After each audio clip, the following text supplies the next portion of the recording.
بسم اللہ الرحمن الرحیم الحمد للہ رب العالمین والصلاة والسلام علی سید الانبیاء والمرسلین محمد وعلی آلہ واصحابہ اجمعین اما بعد قال النبی صلی اللہ علیہ وسلم النکاح من سنتی۔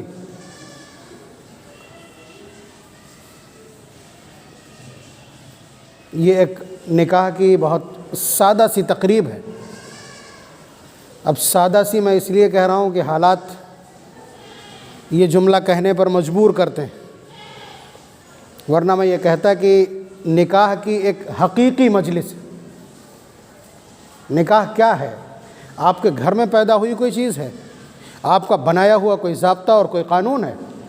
یہ محمد الرسول اللہ صلی اللہ علیہ وسلم کا دیا ہوا ایک دستور ہے، ایک آئین ہے، اور دو لوگوں کو لیگل طریقے سے، جائز طریقے سے رشتہ ازدواج میں باندھنے کا وہ طریقہ ہے جسے اللہ تبارک و تعالیٰ نے پسند کیا اور اپنے حبیب کو دے کر کے جو طریقہ بھیجا۔ تو پھر آپ بتلا دیجئے کہ نبی کے نکاح کا طریقہ کیا ہے، یا نبی نے وہ کون سی جگہ بتلائی ہے جہاں نکاح منعقد کیا جانا تھا، کون سا میرج لان ہے، کون سا میرج ہال ہے، کون سا بینکٹ ہال ہے کہ جہاں حضور نے بتلایا تھا۔ حضرت عائشہ صدیقہ رضی اللہ تعالیٰ عنہ خود روایت کرتی ہیں، فرماتی ہیں کہ نبی اکرم صلی اللہ علیہ وسلم نے فرمایا اعلنوا هذا النکاح، کہ اس نکاح کا خوب اعلان اور پرچار کیا کرو، وجعلوه فی المساجد، اور اس کو مسجدوں میں منعقد کیا کرو، وَاضْرِبُوا عَلَيْهِ بِالدُّفُوفِ، اور اس کے لیے جو بھی طریقے ہوں شہرت کے وہ اختیار کیے جانا چاہیے۔ تو پہلے طے کر دیا حضور نے کہ نکاح مسجد میں منعقد ہونا چاہیے۔ بڑی بدقسمتی ہے، یہ تو تکلیف ہے، یہ ہماری تکلیف ہے جو زبان پہ آ جاتی ہے۔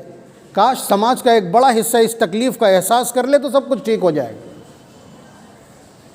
اب یہاں آپ دیکھ رہے ہیں کہ جو بچی ہے اس بچی کا والد فوت ہو چکا ہے، ٹھیک ہے، دوسری طرف جو بچہ جو نوجوان ہے وہ حافظ قرآن ہے، اور یہ بات پہلے سے ہی طے ہے کہ دین کی مجلس میں کون بیٹھے گا؟ غریب۔ جماعت میں کون جائے گا؟ غریب۔ مدرسے میں پڑھنے کون جائے گا؟ غریب کا بچہ۔ دین کی بات کون کرے گا؟ غریب۔ تو اسی طرح سے نبی اکرم صلی اللہ علیہ وسلم کی یہ سنت، جسے ہمارے پورے معاشرے نے اپنے مال کے دباؤ میں اور اپنے مال کے غرور میں دفن کر دیا ہے، اس کو زندہ کرنے والے بھی یہی کمزور ہیں۔ اب یہ کمزوری کا لیول ہے جو لگا دیا گیا ہے۔ کاش اللہ تبارک و تعالی ہمارے اس معاشرے میں، ہمارے اس سماج میں، اور آخر میں کم از کم اس بستی کے اندر جو صاحب ثروت ہیں، جو مالدار ہیں، جو اپنے آپ کو قداور یا معزز سمجھتے ہیں، اور جو لوگ سب کچھ کرتے ہیں، ساری رسومات ادا کرتے ہیں، ان کو اگر یہ توفیق ہو جائے تو واقعی تبدیلی آ جائے گی۔ کم از کم بہادر پور کو تو یہ التزام اب کر ہی لینا چاہیے کہ اس کے نکاح مجلس میں ہوں گے، بارات کہیں آ کے ٹھہری ہو، کھانے کا انتظام کہیں بھی ہو، ذمہ دار اپنے دم پر اپنی قوت کے ساتھ کہے کہ نکاح مجلس مسجد میں ہوگا۔ اس پر کوئی رائے سننا ہی نہیں، اس پر کوئی مشورہ کرنا ہی نہیں، مشورہ محمد الرسول اللہ کی رائے پر، ان کے دیے ہوئے قانون پر، اللہ تبارک و تعالیٰ کی بھیجی ہوئی شریعت پر۔ باجے پہ کوئی مشورہ نہیں، مڑھا گاڑنے پہ کوئی مشورہ نہیں، رسومات پر کوئی مشورہ نہیں، مشورہ صرف سنت کے اوپر، محمد الرسول اللہ کے طریقوں پر۔ اس سے دینی استھتی دینی اعتبار سے ہماری کبھی نہیں ہو سکتی۔ پھر ہماری سب سے وسیم رضوی جیسے مردود اور شیطان جنم نہیں لیں گے تو کیا ہوگا؟ جب ہمارے اپنے حقائق یہ، اور یہ بدتمیزی اور گندگی اگر روکی نہیں گئی تو یاد رکھیے گا یہ مریاداؤں کو کچل کے رکھ دے گی۔ یہ بدتمیزی اور یہ طغیان اور یہ سرکشی اور سرکشی کی یہ بدتمیزی شریعت کو پوری طرح سے بے رنگ کر دے گی۔ یہ بات بڑی درد کے ساتھ کہہ رہا ہوں، یہ بہادر پور ہے، مضمون بہادر پور کا ہے نہیں۔ پرسوں میں سفر میں تھا، مجھے شام کے وقت میں نکاح پڑھانا تھا، اور اتفاق یہ کہ جس بچے کا نکاح پڑھانا تھا، جس نوجوان کا، بہت پڑھا لکھا ہے، ہائیلی ایجوکیٹڈ ہے، اور قرآن میرے پاس پڑھا اس نے، تو نکاح پڑھانے کے لیے اس کے والدین نے ضد کر دی کہ نکاح آپ کو پڑھانا۔ ان کی بارات 8 بجے آ چکی تھی اور 8 بجے تک میں سفر میں تھا، مجھے 1 گھنٹہ لگتا تھا۔ میں نے کہا میں 9 بجے تک پہنچوں گا، تو 9 بجنے سے 5 منٹ پہلے ہی دروازے پر گاڑی کھڑی تھی، میں آیا، اٹھا کر کے رجسٹر اٹھایا اور چلا گیا۔ آپ یہ سمجھیے کہ نکاح کی مجلس میں جب پہنچا ہوں تو میری نگاہ نہیں اٹھ رہی تھی، اتنا زیادہ سجا ہوا میرج لان، فتح گڑھ کا سب سے مہنگا۔ اب اس کے بعد جب مہنگا میرج لان ہے تو ننگئی بھی اتنی بلندی کی ہوگی، مرد اور عورتیں بے محابہ۔ میں ایسے سر کیے کھڑا ہوں ایک جگہ پر، اپنی گاڑی سے گیا نہیں تھا کہ فوراً واپس آ جاؤں، کی میں نے غفلت اور چوک کی، جس طرح میں رعایت نہیں کرتا کرنی پڑی مجھے۔ میں سر نیچا کر کے بہرحال پہنچا وہاں اور میں نے نکاح پڑھایا۔ خطبے سے پہلے میں نے مائک ہاتھ میں لے کر کے صرف اتنا ہی کہا تھا، آج پھر کہہ رہا ہوں، آج تو جواب مل جائے گا۔ وہاں میں نے پوچھا تھا کہ نکاح کے خطبے کا جو سب سے مرکزی جملہ ہے، جو سب سے مرکزی روایت ہے، وہ ہے النکاح من سنتی۔ حضور نے بڑے فخر کے ساتھ، بڑے تپاک کے ساتھ اور بڑی تمکنت کے ساتھ فرمایا کہ نکاح میری سنت ہے، میری امت کے لوگ یہ یاد رکھیں۔ پھر میں نے اتنا ہی سر نیچے کیے پوچھا، اس لیے کہ سامنے کے مناظر بہت اچھے نہیں تھے۔ میں نے پوچھا نکاح نبی کی سنت ہے، لیکن بتلاؤ اس پورے میرج ہال میں سنت ہے کہاں؟ سنت ہے کہاں؟ یہ سوال کرتے وقت لہجہ بہت تلخ تھا، تو ایک دم اتنا پن ڈراپ سائلنس پورے میں، مجمع میں نے کہاں ہے سنت؟ باقی جو گناہ تلاش کرنا ہو یہاں اویلیبل ہے، موجود ہے، بے حیائی سے لے کر، عریانیت سے لے کر، برہنگی کے سے لے کر اور بے پردگی تک، ساری چیزیں یہاں موجود ہیں۔ اگر نہیں موجود تو محمد الرسول اللہ کی سنت کا نور موجود نہیں۔ کیا ایسے ہی چلے گی زندگی؟ حالانکہ آج تو بہت بڑا جواب موجود ہے کہ نبی کی سب سے بڑی سنت جسے ترک کر دیا گیا ہے، مسجد میں نکاح، بہادر پور والوں نے جگر دکھا کر کے مسجد میں منعقد کیا ہے نکاح۔ کنہی حالات میں منعقد کیا گیا ہو اور کسی حالات میں یہ حالت اور یہ فیصلہ کیا گیا ہو کہ مسجد میں نکاح ہوگا، نبی کی سنت ہے، نبی کا طریقہ ہے۔ اگر کوئی اپنی شادیوں میں، اپنے نکاحوں میں ایک سنت کو زندہ کرتا ہے، مجاہد ہے اپنے وقت کا، نبی اکرم صلی اللہ علیہ وسلم کی طرف سے جو خراج تحسین ہے، جو حوصلہ افزائی ہے، اسے دیکھیں آپ۔ حضور فرماتے ہیں من احیا سنتی بعدما امیتت بعدی، میری کوئی ایسی سنت جسے لوگوں نے چھوڑ دیا ہو اور پھر کوئی جیالہ، کوئی جرأت مند، کوئی جری اور کوئی طاقتور شخص کھڑے ہو کر کے اس سنت کو اگر زندہ کرتا ہے تو اس کے لیے 100 شہیدوں کے برابر اجر ہے اللہ کی طرف سے۔ ایک شہید کے اجر کے لیے تو جان دینا پڑتی ہے، 100 شہیدوں کے اجر کے لیے اگر کسی چھوڑی ہوئی سنت کو زندہ کرنے سے میسر آ جائے تو اس سے آسان اور کیا سودا ہو سکتا ہے؟ تو مسجد میں نکاح منعقد کرنے سے میں امید کرتا ہوں یہ ایسی سنت ہے جسے چھوڑ دیا ہے تو اس پر اللہ تبارک و تعالیٰ یقیناً 100 شہیدوں کا اجر عنایت فرمائیں گے۔ بھائی نکاح مختصر تھا، کہیں بھی کیا جا سکتا تھا، لیکن مسجد میں اگر منعقد کیا گیا تو یقیناً اس پر اللہ تبارک و تعالیٰ کی طرف سے وہی اجر ملے گا جو محمد الرسول اللہ صلی اللہ علیہ وسلم نے بتلایا اور اس کا وعدہ کیا۔ لیکن میں نے بھی ایک بات جو عرض کی پہلے کہ مسجد میں نکاح ہو رہا ہے، ایک کمزور گھرانے کی بغیر باپ کی بچی ہے اور ادھر ایک حافظ بچہ ہے، اس لیے مسجد میں آ گئے، کہنے والے یہی کہیں گے تو ٹھیک ہے۔ اس کو ختم کرنے کا طریقہ یہ ہے کہ بستی کے جو قداور لوگ ہیں، جو اپنے آپ کو معزز کہتے ہیں، صاحب ثروت کہتے ہیں، جو اپنے آپ کو کسی قابل سمجھتے ہیں، وہ آج سے عہد کر لیں کہ نکاح مسجد میں ہی ہوگا، کھانا کہیں کھلایا جائے، بارات کہیں ٹھہرے، لیکن نکاح مسجد میں ہوگا، چلن میں آ جائے گا۔ بہادر پور کو کم از کم اس طرح کے کام اب کرنا پڑیں گے، آپ کو دوسروں سے الگ دکھنا پڑے گا، ورنہ یہ سلسلہ بہت دیر تک نہیں چلے گا۔ چراغ کے سنوارنے والے اور اس روشنی سے فائدہ اٹھانے والے ہوں تو وہ اس کا خیال کرتے ہیں، ورنہ کوئی بھی ہوا کا تھپیڑا آ کے بجھا کے چلا جائے گا۔ علم بستی کے اندر ہے، اگر اس کا امپلیمنٹیشن نہیں ہوتا، اگر اس علم کا استعمال نہیں ہوتا، یہ چراغ بھی بجھا دیے جائیں گے۔ اور یہ یاد رکھیں، اب میں نے جو بات عرض کی ہے اس کے نتیجے کے طور پر مجھے یہ کہنے میں کوئی دریغ نہیں کہ آج بھی مسجد میں جو خال 1000 میں ایک نکاح مسجد میں ہوتا ہے، یا تو وہ ایسا شخص ہے جو بہت فنڈامنٹلسٹ ہے، جماعتی ہے، یا اس کے گھر میں کوئی عالم موجود ہے، یا بہت اچھی تربیت اس نے پائی ہے۔ بات سمجھ رہے؟ تب ضد کر کے وہ جانے کیسے مسجد میں نکاح کر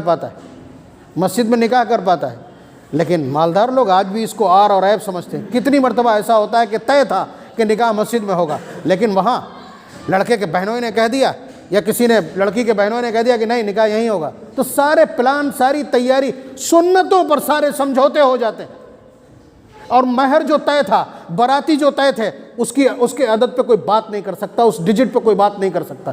بات جتنی ہوگی وہ سنتوں کو مٹانے پر، اللہ تبارک و تعالیٰ کے احکامات کو پیروں تلے روندنے پر ہوتی۔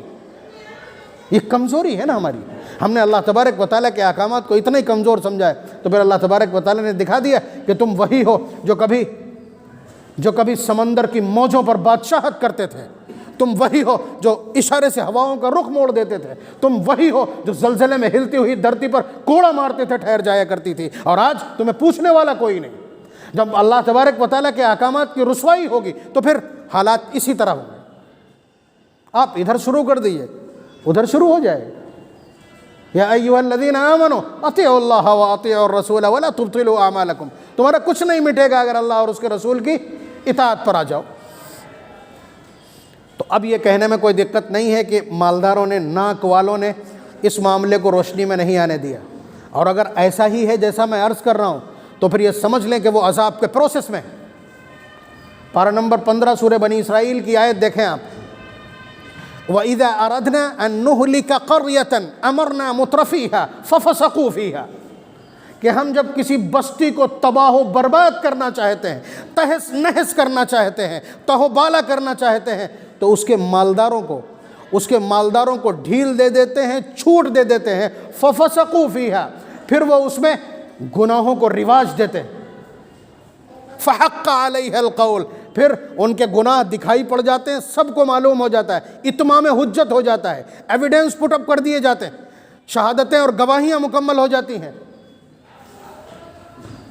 فَدَمَّرْنَاهَا تَدْمِيرًا، تو ہم ریزہ ریزہ کر دیتے ہیں، پھر ہم تہس نہس کر دیتے ہیں ایسی بستیوں کو۔ یہ اللہ تبارک و تعالیٰ کے الفاظ ہیں، آن ورڈز، میں نے الفاظ کا ترجمہ کیا۔ تو اس لیے اگر یہ وجہ بن رہی ہو، خدا نہ کرے، خدا نہ کرے، اصل میں یہ مضمون میں تھوڑا سا زیادہ وسعت کے ساتھ اس لیے بول رہا ہوں کہ ریکارڈ ہو رہا ہے، یہ یوٹیوب پہ جائے گا، اس لیے جہاں بھی مضمون سنا جائے تو حالات کے تناظر میں آئے۔ بہادر پور کے لوگ اگر ذرا سی ضد کر دیں تو انشاءاللہ مسجد میں ہونے لگے گا، اور ایسا نہیں ہے کہ یہاں کا کوئی صاحب ثروت اتنا باغی و سرکش ہو، ہاتھ میں ان کے تلواریں ہوتی ہیں، ہاتھ میں ان کے کارتوس ہوتے ہیں، اور پھر اس کے بعد وہ پھینک کر کے اور آنسو پوچھنے لگتے ہیں۔ یہ تو بہت چھوٹی سی بات ہے، اس کو منوانا کوئی مشکل نہیں ہے، بس ضرورت اس بات کی ہے کہ دل پہ رکھ لیں۔ یہ وہ مٹی ہے جو کمہار کے ہاتھوں میں جس طرح سے چاہو اس طرح موڑ لو، مجھے لگتا ہے، لیکن یہ میسج دور تک جائے گا۔ وہ مالدار سوچ لیں جو مہنگے میرج لانس کے اوپر، میرج لانس میں اور مہنگی تقریبات میں اور مہنگے بینکٹ ہالز میں اپنے نکاح کروا رہے ہیں، باقاعدہ ایسے ہاتھ رکھ کر کے فوٹو 20 25 کیمرے باقاعدہ اس کے اوپر، بہت مشکل ہو جاتا ہے یہ کہنا۔ میں نے کہا جب تک میں یہاں بیٹھا ہوں یہ کیمرے بند ہونا چاہیے۔ ایک بچہ آ کے پوچھتا ہے، بہت پڑھا لکھا، کہنا عالم صاحب یہ آپ نے کیوں منع کیا ہے؟ آپ کو پسند نہیں ہے یا کیا نام آپ کو ڈسٹرب ہو رہا ہے یا شرعی نقطہ نظر سے؟ مطلب یہ پوچھ رہا آ کر کے، آپ اندازہ کیجئے۔ بہرحال نکاح جیسے تیسے پڑھایا اور میں ایسے ہی سر نیچے کیے کہ باہر آ گیا، کھانے کے لیے کہتے نا، میں نے کہا جہاں کھانا کھڑے ہو کے نکالنے کا ہوتا ہے وہاں تو کھاتے نہیں ہیں، یہاں تو ہے بھی، اس کے علاوہ یہ سب تماشا ہے۔ حالانکہ ایسے نکاحوں میں آپ جانتے ہیں نہیں پہنچتے، وہاں حالات ایسے تھے کہ پیر کٹے ہوئے تھے میرے۔ بہرحال اب صورتحال یہ ہو گئی ہے کہ ان میرج لانس میں باقاعدہ عورتیں اس مجلس میں آ جاتی ہیں، یا ان کے آنے پر کوئی پابندی نہیں ہے۔ تو کان کھول کر کے سنیے، ابھی جو میں نے کہا نا کہ ہم اسلامی تعلیمات کو، شریعت کو، اللہ کے احکامات کو پیروں تلے روند رہے ہیں، اور سنیے اس کی مثال۔ آپ بتلائیے بچی یہاں کیوں نہیں ہے، لڑکا بیٹھا یہاں، لڑکی یہاں موجود کیوں نہیں ہے، جبکہ ہماری مجلس میں ایک مفتی بھی بیٹھا ہے۔ پوچھیے آپ کہ شریعت کے جتنے بھی عقود ہیں، شریعت کی جتنی بھی ڈیلز ہیں، شریعت کے جتنے بھی ایسے معاملات ہیں جو دو لوگوں کے بیچ میں انجام پاتے ہیں، ان دونوں کا ایک مجلس میں ہونا شرط ہوتا ہے، اور مجلس کی بڑی ویلیو ہوتی ہے۔ یہ بھی ایک عقد ہے، ایک ڈیل ہے، یہ سوشل کانٹریکٹ ہے انگریزی کے اعتبار سے۔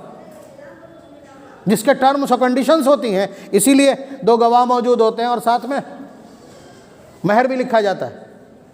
تو اصل بات تو یہی تھی کہ لڑکی کو مجلس میں موجود ہونا چاہیے تھا۔ اس کی جو بالکل ریئل کنڈیشن ہے وہ یہ ہے کہ لڑکا کہے یا لڑکی کہے کہ میں تم سے نکاح کرنا چاہتا ہوں، لڑکا کہے کہ ہاں مجھے منظور ہے، 2 لوگ پاس میں سننے والے موجود ہوں، نکاح منعقد ہو گیا۔ یہ ریئل اور اوریجنل کنڈیشن ہے۔ لیکن اب نکاح عام طور سے ہوتا یہ ہے کہ ایک بڑی تقریب میں اور بڑی بھیڑ میں ہوتے ہیں، تو شریعت نے عورت کو بھیڑ میں جانے سے، نامحرموں کے بیچ میں جانے سے منع کیا ہے۔ بچی یہاں آئے گی، اسلامی تعلیمات کی کھلی خلاف ورزی ہے، یہی ہے نا۔ بچی اگر یہاں آئے گی، ایک نوجوان بچی جو جس کے اندر ویسے بھی بہت زیادہ شرم و حیا ہوتی ہے، اس کو اگر یہاں بٹھایا جائے گا تو ظاہر سی بات ہے شرم اور حیا سے وہ سرخ ہو جائے گی۔ تو اس لیے اس لڑکی کو نہ بلا کر کے، جس کو آپ وکیل کہتے ہیں، وہ وکیل اسی لڑکی کا قائم مقام ہوتا ہے، اس کی ویلیو صرف نکاح کی مجلس تک ہوتی ہے، اس کے بعد کچھ نہیں ہوتا۔ وہ سمجھیے آپ، جیسے نکاحی باپ کہہ کر کے اور اس سے عید میں سوئیاں زبردستی لی جاتی، جوڑے چھوٹ لیے جاتے ہیں، بیکار کی باتیں۔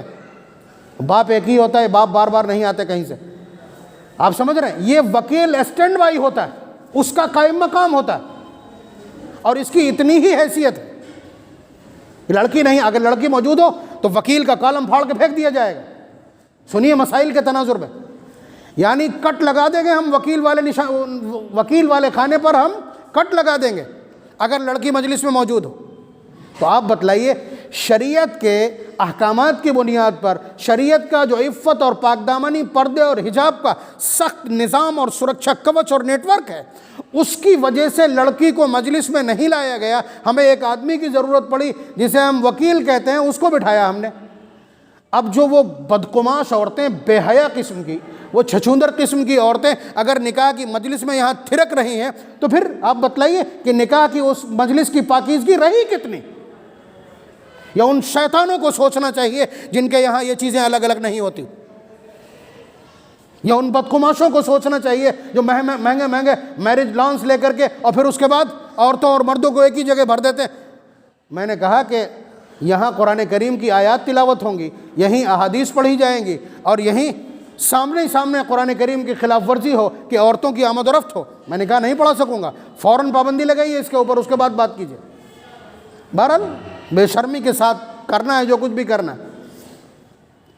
تو آپ کم از کم اس گناہ کا حصہ نہ بنیے، بلکہ آپ آغاز کیجئے اس اصلاحی مہم کا، اس اصلاحی مہم کا جس کی میں بات کر رہا ہوں۔ میں بہادر پور کا بیٹا ہوں اور میں اس مہم کی بات کر رہا ہوں، تو آپ کو میرے کاندھے سے کاندھا ملا کے کھڑا ہونا پڑے گا۔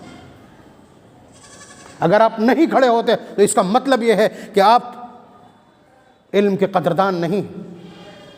آپ کو کم از کم یہاں سے سیمپل پرووائڈ کرنا ہوگا، یہاں سے نمونے دینا ہوں گے کہ ہماری تقریبات مسجد سے کتنی ہی دور منعقد کیوں نہ ہوئی ہوں، کھانا کہیں بھی تیار ہوا ہو، ہمارے نکاح سارے کے سارے مسجد میں ہوتے۔ نبوت کی پسند ہے، نبی کا طے کردہ پیلیس ہے کہ جہاں وہ چاہتے ہیں کہ نکاح ہو۔ نکاح لوگوں کے بیچ میں ہونا چاہیے۔ لوگ کون کہلاتے ہیں؟ وہ کہلاتے ہیں شریعت کی نظر میں جو مسجد میں حاضری دیتے ہوں، جو اللہ کے وفادار ہوں، وہ لوگ کہلاتے ہیں۔ اب دعا بھی فرمائیے اور کوشش بھی کیجئے کہ اللہ تبارک و تعالیٰ کم از کم ہمارے ذریعے سے اس پوری صورتحال میں کچھ اصلاح فرما دے اور کچھ حالات میں بہتری آ جائے۔ وآخر دعوانا الحمدللہ۔